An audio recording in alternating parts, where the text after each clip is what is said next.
саламаттык сактоо жагында цифровизация жүрүп атат. Бул биздин Садырлык ожобубуздун астыга койгон биздин максаттар. Эң үчүн дегенде цифровизация, электрондук цифровизация саламаттык сактоо жагына киргизсек, көп муктаждыктар жеңетилет.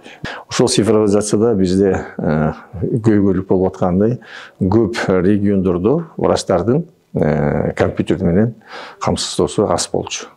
Ошон үчүн мынакей 3 жылдан бери Швейцария бизге жардам берип келатат.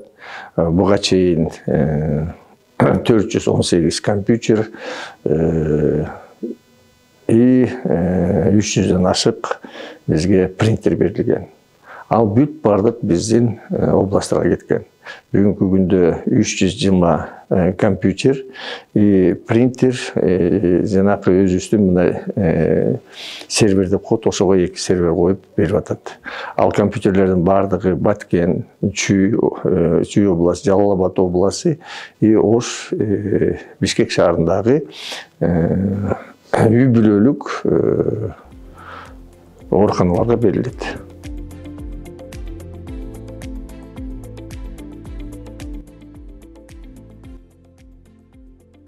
So since 2018, the project team has worked. Бул долбоор 2018 жылы башталып, өпкө оорулары, кант диабети жана рак сыяктуу жугуштуу эмес оорулар менен күрөшүүгө колдоо көрсөтүп келет. Долбоор биринчи этапта Чүй, Нарын, Талас жана Ысык Көл областарын камтыса, бул этапта Ош, Жалал-Абад, Баткен областарында, ошондой эле Бишкек жана Ош шаарларында өз ишмердүүлүгүн жүргүзүүдө. Ал эми бизди кубандырганы долбоор иште баштаган 4 жыл аралыгында оң натыйжа берип, жакшы жетишкендиктерге күбө болуп турабыз.